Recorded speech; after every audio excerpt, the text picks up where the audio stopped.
Hey, I'm Tony Lucca, contestant from The Voice Season 2, and you're watching Us Magazine.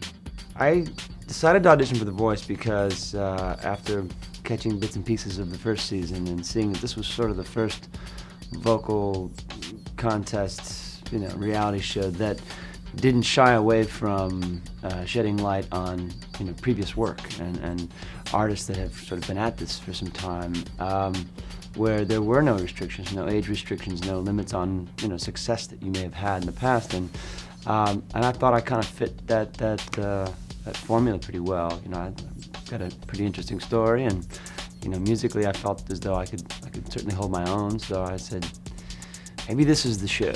And so I said, why not, man? This could be the time for this.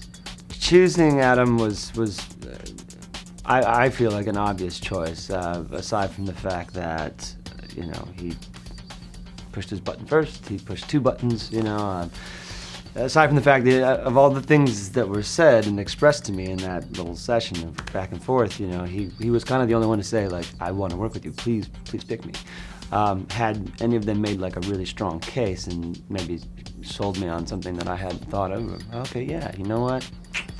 But the Christina thing, I certainly kind of mulled over and was just like, could make for exciting TV up front, but in the long haul, if she had to choose me over someone else or vice versa, it certainly would pose as impropriety, I suppose. So, yeah, the Christina element was a bit surprising. I won't lie.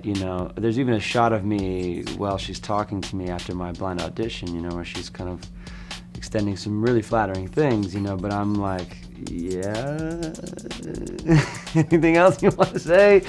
And I almost contemplated, hello, hey, but I didn't want to come off, as like that guy or throw her under the bus and embarrass her for not recognizing me. And then I started thinking, hey, man, in all fairness, it's been almost 20 years, and I can only imagine how many people she has encountered or worked with or dealt with, and so the name didn't ring a bell,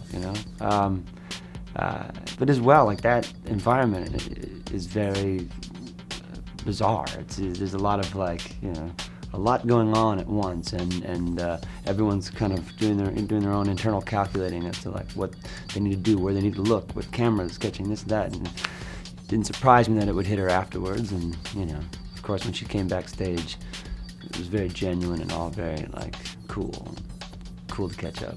Even though I'm on Team Adam, I think if Christina and I could do a duet, that'd be pretty badass, man. Then the reunion would sort of come full circle. It's one thing to kind of rub elbows and be cheeky on TV together, but to actually put some time in and rehearsal and share the stage once again would be really cool. Obviously, I think the world of her as a talent. I think she's phenomenal, and would certainly elevate my game a bit. So I'd have to pick Christina. It'd be great.